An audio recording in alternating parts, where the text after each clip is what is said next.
Ganyan tayo makautos eh, no? Wagas. Wagas makautos eh, no?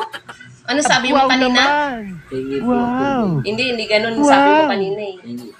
Kayo pa yung tubig, ganun talaga mag-utos. Yan, tandaan nyo. Pag yung mga anak nyo ganyan, huwag nyo susundin. Oh. Tapos walang damit. Yan. Yan sa mga hindi po nakakaalam. Si Nunoy po laging walang damit. Kasi yan po, nag-iinit ang katawan niyan. Yan, hindi po yan pinagpapawisan. Kaya alam na, pag walang damit. Kakain ng boss namin. Ayan ang ulam niya. Ginataang yellow pin na may talong. Eggplant, ibig sabihin ng ano.